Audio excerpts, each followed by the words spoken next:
This video, for gamers, is sponsored by Squarespace. Hello Internet, Taliesin here, and today we are talking World of Warcraft Patch 10.1, Embers of Neltharion. We are talking Aberrus, the Shadowed Crucible, and we are talking the great big massive gaping void portal that has opened up underneath the Dragon Isles, and ask, okay, so what exactly is going on here, please? Because this video is a sequel of sorts to our previous one, where we looked at all of the clues in the expansion which point towards the old god. A video, I admit, we put out because we had a teeny tiny suspicion that this was a topic that might be coming to a head soon. And come to a head it did in the Aberrus raid, with some massive revelations that reveal that actually we kind of underestimated just how big a role Neltharion played in opening the way to some very big baddies indeed. Now, I've seen a lot of people say that the story in the raid and the ending is a bit inconsequential, but I have to say I disagree. I think that in terms of unfolding narrative and storytelling, both explicit and environmental, it's among one of the most effective instances in WoW history. So join us as we listen to what Aberrus tells us and ask, who exactly corrupted Neltharion? What did he have chained up under his horrific death laboratory? And seriously though, what exactly is going on here, please? Like seriously though, I'm not even joking. What? Okay, go. Something this video is not about is the wider story of the Black Dragon flight. 10.1 is very much the culmination of the plight of that flight so far this expansion, so whatever you think of the outcome in terms of the eventual aspect or Rathion's overall character arc, that's all by the way. All I'll say is that I really like the way that the story is told in the raid itself, with the Echo of Neltharion reaching out to Rathas and Daddy Sibelian and urging them to take the vacant reins of the previous Earthwarders' work in Aberrus, to get the place up and running again and to continue what Neltharion started. And it's interesting to see how, despite the fact we know both siblings have been pretty disgusted by what they've seen of their dad's experiments in the campaign quests, both actually lend this mysterious Echo an ear despite themselves. You sense that there is a tiny part of them that is glad to hear kind words from Neltharion, despite everything. He is their daddy after all. And even though they both wisely end up ignoring his recruitment drive, truth be told, it probably takes a little bit longer than it should have done for them to tune out this obvious nefarious Neltharion shade. It is not really a surprise to anyone when, after battling through the abominable creatures that his vile experiments created, we find ourselves in a showdown with the Echo of Neltharion himself, because he is bad news and has led Sarkareth, who in contrast to Rathian and Sibelian did follow his instructions, skipped happily through the facility to try and claim what he saw as his birthright in Neltharion's power. Our first clue that everything is not quite kosher is when we defeat the Echo and the body turns into a faceless one, a being of the void, the Neltharion that was leading us to the heart of Aberrus, who was proclaiming paternal love and pride for the two Black Dragon aspect candidates as well as Sarkareth, was not any kind of shade of the real Neltharion, but a straight up void imposter feeding poison directly into our ears and doing that annoying void thing of manipulating us to enact its will. But why? Well, I'm glad you asked. The next area of the raid makes it abundantly clear as we fall into the floaty, physics-defying nightmare of void corruption and inhabitants that lie at the heart of Aberrus to find a completely new chamber, which seems to serve a very different purpose from the rest of the facility. Culminating in the final boss room where we find Sarkareth drawing power from a huge stained glass window depicting, what, Deathwing? An old god? Yeah! And then during the course of the boss fight, Sarkareth uses tons of void abilities, showing us how he is well and truly empowered by the stuff, and going into the final phase of the fight, the stained glass window shatters, revealing the starry depths of infinite space behind, as Saki goes full-on void monster right until we eventually overcome him. At the end of the fight, we get a nice character moment for the fallen antagonist, which is nice, but the gaping infinity of space is still there, seemingly sucking the broken glass and debris of the fight through it. And like, you know, what exactly is happening here, please, everyone? Like, come on, what the f***? Rathian and Sibelian don't have any answers. They're pretty much dumbfounded by what they're seeing, and if you try and talk to them, they're like, oh, wow, I'm going to need a bit of time to process this. Oh boy, oh boy, oh boy. And yeah, that's all very well and good and everything, but seriously though, guys, the big infinity hole sucking everything through it, are we not going to do anything about, oh cool, I got a sweet trinket. Sorry, what was I saying? No, I can't remember, never mind. In the epilogue quests, we do go back to Aberrus and clean out the last experiments, while Sibelian and Rathian have a big heart-to-heart that leads to them both giving up their claims to be the Black Dragon dragon aspect and choosing Abyssian instead. But far more importantly for this video, the secret voidy part of Aberrus does seem to be being held in check by Black Talon agents and scholars. The infinite space hole isn't sucking anything through it anymore, and whatever may have been lingering here appears to have been neutralized. So I guess we can ask, what is here exactly? What is this chamber with the big stained glass window and the ornate candles and the runes on the floor and the suspiciously broken chains everywhere and the cold infinity of space beyond it? Because getting to the bottom of this helps us understand exactly what the revelation is that this raid is giving us. And by my interpretation, it is an absolute doozy. It means we basically have to reevaluate a lot of what we thought we knew about Neltharion and his story. So we all know the story of Neltharion, right? He was the Earth Warder, but then because of his strong links to the Earth, he was a bit overly susceptible to Old God corruption. Got Old God corrupted. People generally think By-N'Zoth betrayed the other aspects in the War of the Ancients, became Deathwing, bada bing, bada boom, Cataclysm, Green Jesus, the end. But Dragonflight, and particularly Aberrus, teach us that Neltharion was already a pretty secretive and deceptive sort before he was under any influence of corruption at all. The other aspects did not know about the Drakthir. They did not know about Aberrus, and they certainly didn't know about the terrible experiments that were happening inside. Nelthi started building this place before he got corrupted. That's a very important part of this timeline. Aberrus, as a building, works as a kind of timeline of Neltharion's corruption. He was uncorrupted when he started, but by the time he finished, he was far gone enough to build this. What if whatever was there, where this room is now, was always there, completely unbeknownst to Neltharion, as he dug deeper and deeper into the earth, building his super mega death laboratory? As he dug closer to whatever was there, he naturally became more susceptible to its influence just through sheer proximity. In some ways, Neltharion was in effect accidentally corrupting himself just by building Aberrus, like someone opening a series of lead boxes, tragically unaware that there's a lump of uranium in the final one. In the room just before we enter the Void Sanctuary, we see this now famous fresco designed and made by Neltharion, depicting himself carrying the weight of the world on his shoulders, bent double under the overbearing mass of his responsibilities and obligations, and then finding freedom and release in giving into the void and becoming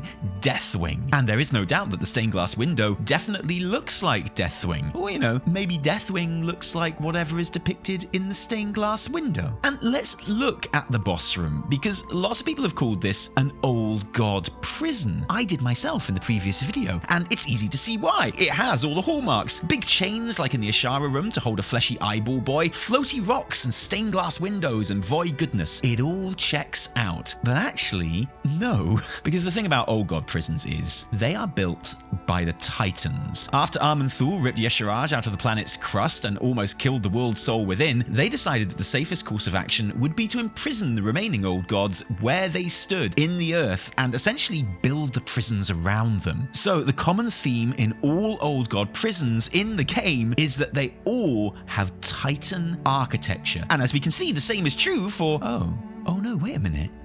No, you see, this room is not Titan design. It is not a Titan facility. So it is not an old god prison in the traditional sense that we have been led to understand it. The main platform where the fight happens is full-on void, but the architecture around it is actually pretty consistent with the design around Aberrus itself. Although granted, more purple and void-like. But for example, these pillars with their embellishment can be found throughout the raid. They are a staple of Neltharion's concept when he was building Aberrus. Whereas these details on the platform leading down to the main fight area are far more unique to this part of the stronghold and obviously more void influenced. All of this means I think this room was built by Neltharion, either in the throes of corruption or under his own volition, or maybe with specific instruction. Because now we have to ask, don't we, if Neltharion built this room, what was the purpose? It certainly looks like something was imprisoned here, but whatever it was is gone, and Neltharion's own diaries lament that he had to close down Aberrus himself itself because it all got too out of hand. And you know, I look at the candles in the pools here, which seem very ritualistic actually, and I look at the chains, and I look at the stained glass window, which is covering what is obviously, let's just say it, a portal to the Void realm. Like, this is the Void right here, in the same way that the Shadowlands is on the other side of a portal, and the Twisting Nether is on the other side of a portal. And I'm looking at these runes around the platform, which are the same runes that we find on Black Empire banners in the N'Zoth Assaults in Pandaria and Uldum in BFA, and I think, in my mind, there is no doubt that Neltharion built this chamber to open and maintain this portal to the Void. And my question now is, was it to call something through or to send something back? Yeah, I know. Here are two different scenarios which I believe could explain what is going on here.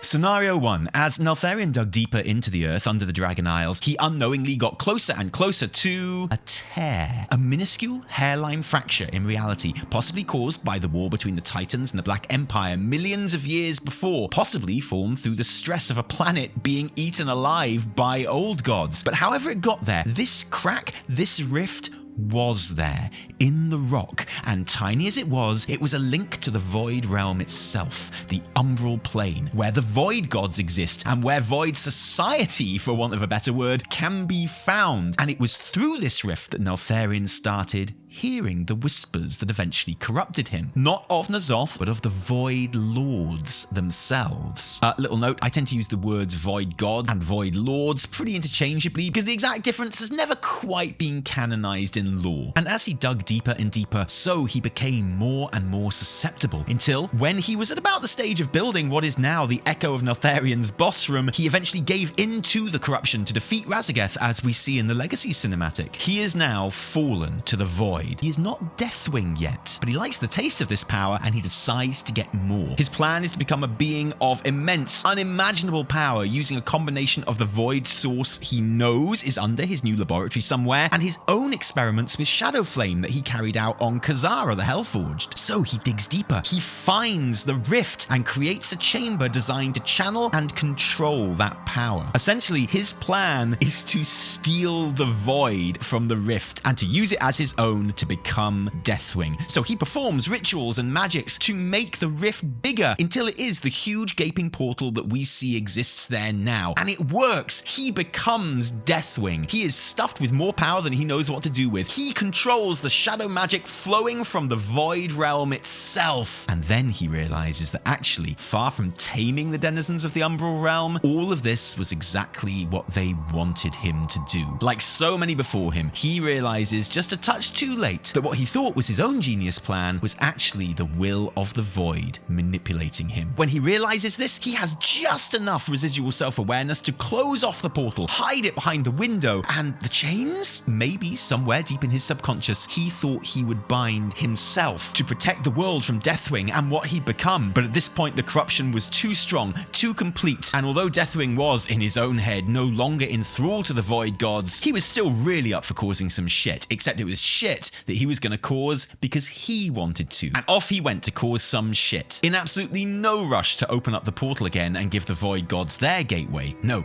that didn't happen until 10,000 years later, when the Whispers corrupted another, weaker soul and got him to finish the job.